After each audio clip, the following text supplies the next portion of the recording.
Malcolm-Jamal Warner, dead at the age of 54 on a drowning accident while he was vacationing with his family. Malcolm-Jamal Warner is dead, just like that.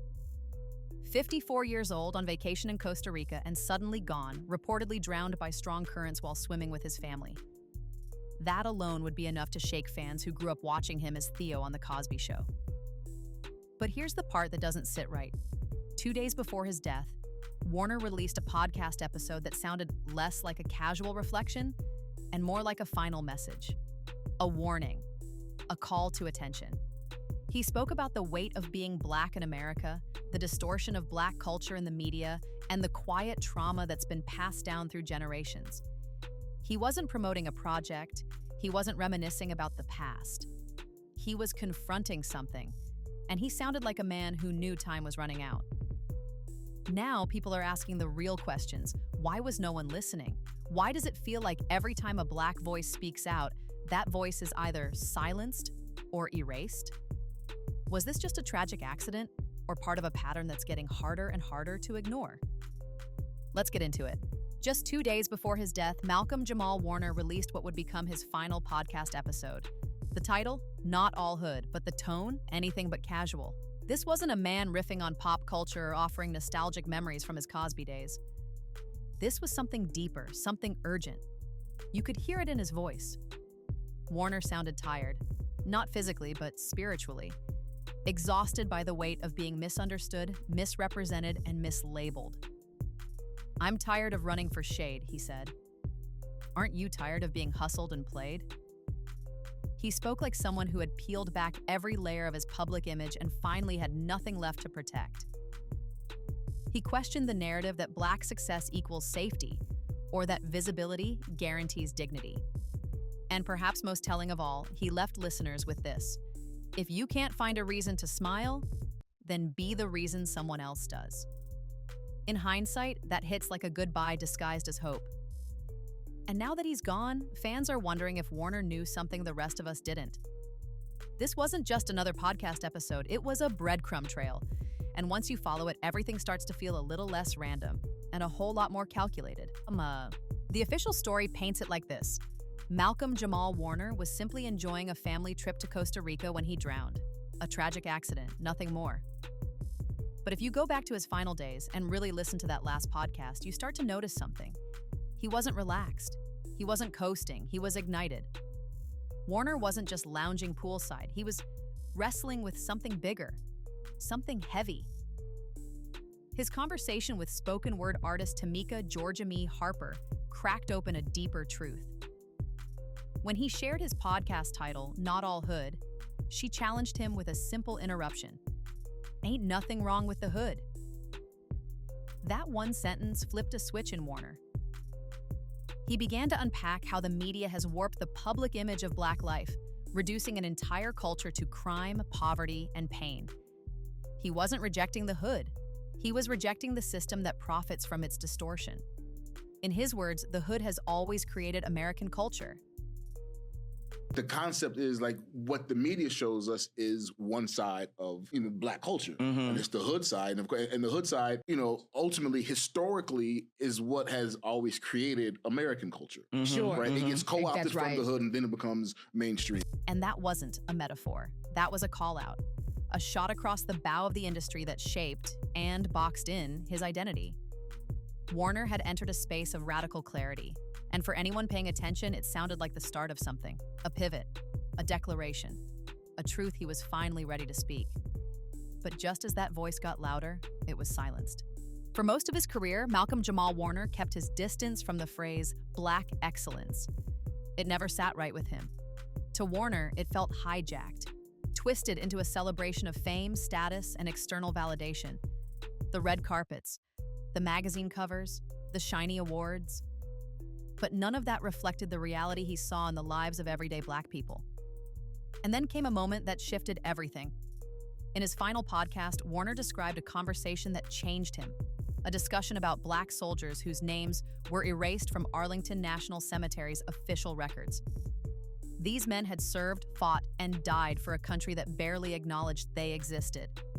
If you take away the fact that they're Black, you're taking away the whole history of at a point where they wouldn't let black men become soldiers. Hello. You're taking away everything that black soldiers had to do to persevere. Yeah. And that's when it hit him. Black excellence isn't about being seen, it's about surviving. Not surviving with applause, surviving in spite of silence. Black survival, he said, is black excellence. That simple line reframed everything. It wasn't about wealth or approval from systems that weren't built for us. It was about endurance, legacy, and truth. And coming from a man who spent his entire adult life trying to evolve beyond a childhood role, that message landed like a hammer. Warner wasn't just talking about a shift in language. He was talking about a shift in values, one that Hollywood wasn't ready for, one that the mainstream media didn't want to elevate. And now, with him gone just 48 hours later, that redefinition feels like a parting gift, a message meant to outlive the man who spoke it. If there's one shadow Malcolm-Jamal Warner never asked for, but could never fully escape, it was Bill Cosby's. Warner was only 13 when Cosby handpicked him to play Theo Huxtable. Their bond was more than just professional, it was personal. Cosby was a mentor, a role model, a father figure. He gave Warner advice on everything from acting technique to how to stay grounded in an industry that chews up young stars. Warner admired him deeply, which is what made the collapse of Cosby's legacy so excruciating. As over 50 women came forward with accusations, Warner found himself trapped between two impossible roles: the loyal protege and the public figure expected to condemn. He didn't run to Cosby's defense, but he didn't disown him either. In a 2015 interview, Warner put it plainly, "I can't defend him, but I won't throw him under the bus." You could feel the emotional weight in those words. He was hurting, not just for the women who came forward, but for the loss of something that once represented so much progress. The Cosby Show wasn't just a sitcom, it was a cultural touchstone. It showed black families with depth, humor, and dignity at a time when mainstream TV didn't. Warner once said the thing that hurt most was seeing the show erased, not just financially, which he admitted cost him real money, but spiritually. In a few generations, he said, the Huxtables will just be a fairy tale. That grief wasn't just about legacy, it was about erasure. Watching the cultural value of something you helped build be swept away because of one man's actions, it left a scar. And yet Warner never made it about himself. He stayed measured, compassionate, complex, walking an emotional tightrope with grace. The kind of grace that doesn't come from PR training, but from real lived heartbreak. In a world where former child stars often crash and burn in the public eye, Malcolm-Jamal Warner did the opposite. He disappeared into the work, not into headlines, not into scandal, into discipline. And that choice made all the difference. After The Cosby Show ended, Warner didn't chase stardom. He chased growth. While other teen stars clung to their old characters or spiraled under the weight of fame, Warner focused on proving something. To the industry, to the public, and maybe even to himself. That he was more than just Theo Huxtable, that he could evolve. He went behind the camera, directing shows like Kenan and Kel. He picked complex acting roles, avoiding safe, familiar parts in favor of gritty dramas like The Resident, Major Crimes, and The People vs. O.J. Simpson. But Warner didn't stop at television. He dove into music and spoken word, winning a Grammy for Best Traditional R&B Performance and earning a nomination for Best Spoken Word Poetry Album. He didn't rely on nostalgia or reruns. He built something new. That creative restlessness wasn't for show, it was strategic. Warner even admitted there was a time when he hated being called Theo. Not because he disrespected the character, but because he knew what it meant. Being frozen in time, being typecast, being reduced. So he did the hard thing. He walked away from the spotlight's safety net and rebuilt his career brick by brick. While others made noise, Warner made moves. Quietly, consistently, with intention. And what's perhaps most revealing is what's missing from his history. No arrests, no rehab stints, no viral meltdowns. That kind of clean track record in Hollywood is almost unheard of, and it wasn't luck, it was discipline. A foundation laid early on by his mother, Pamela, who managed his career and instilled in him the kind of focus most teenage stars never learn.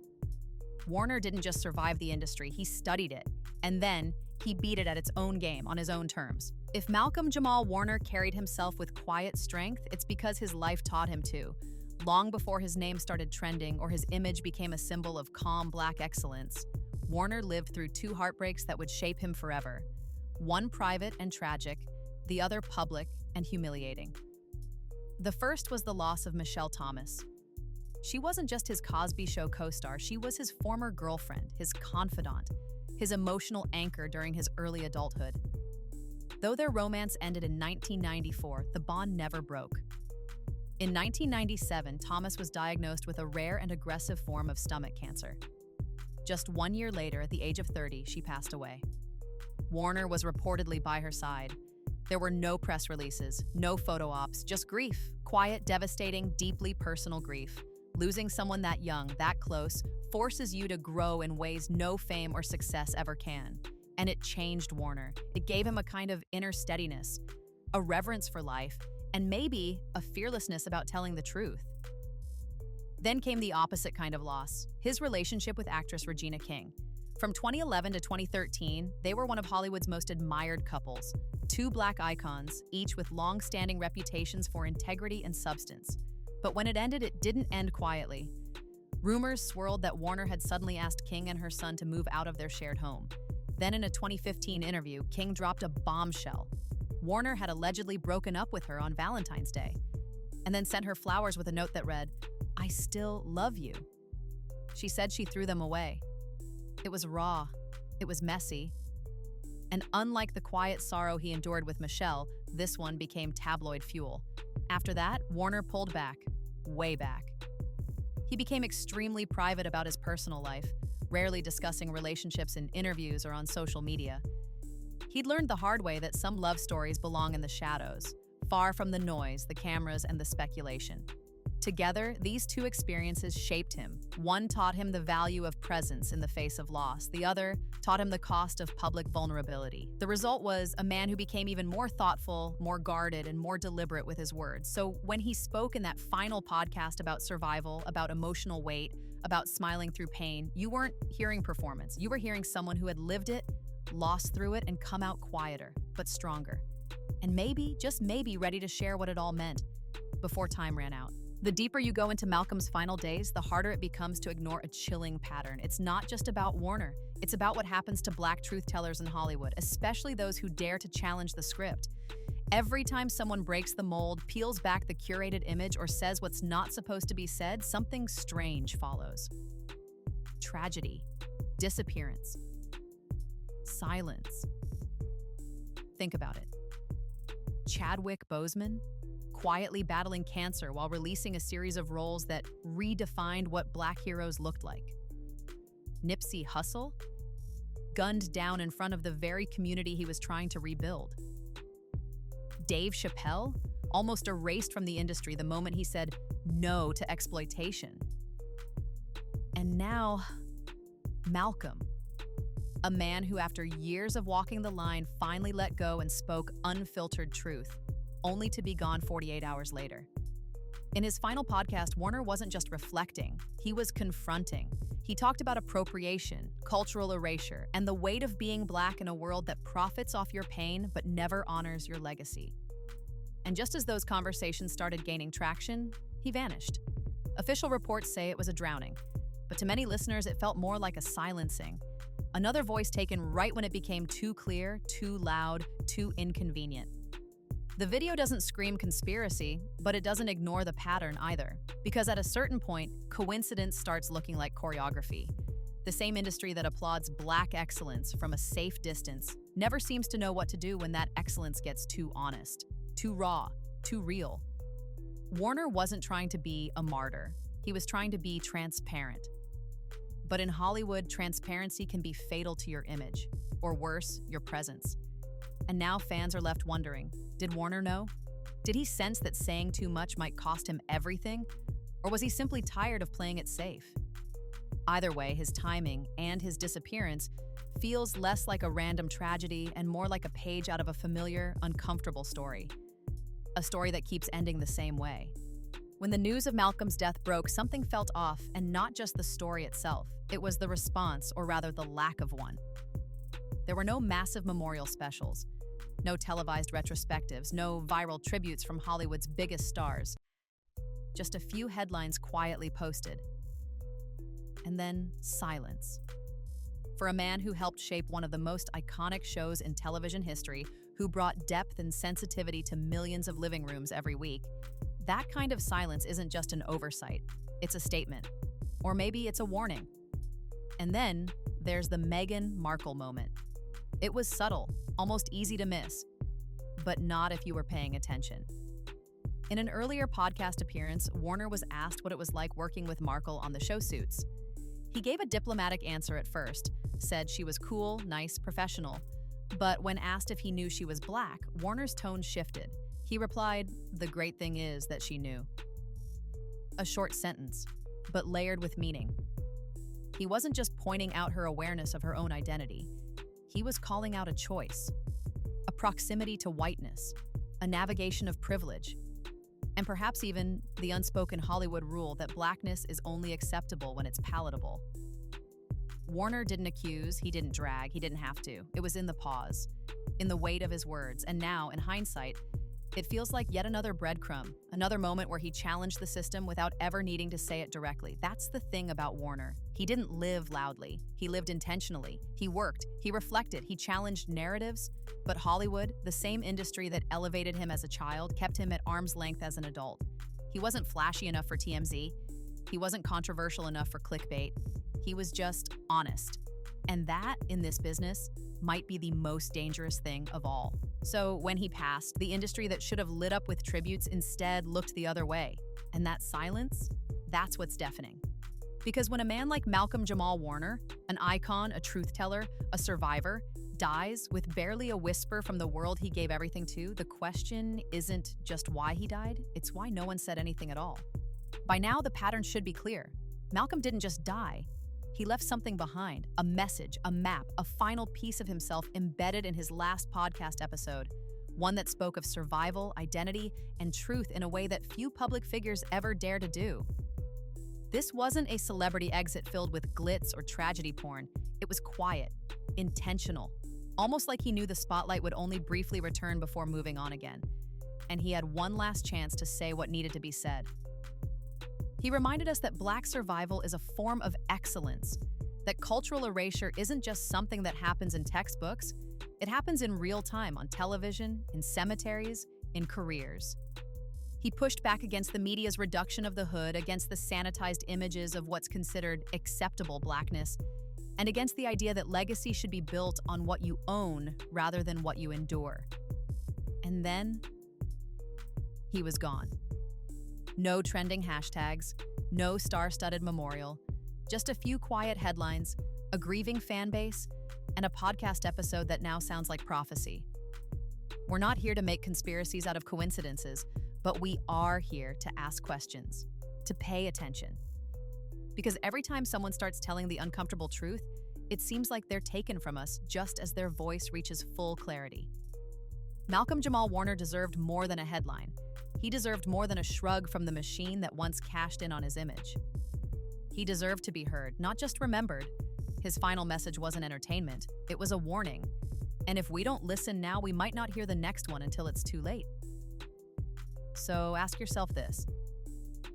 How many more voices have to disappear before we stop calling it coincidence and start calling it what it is?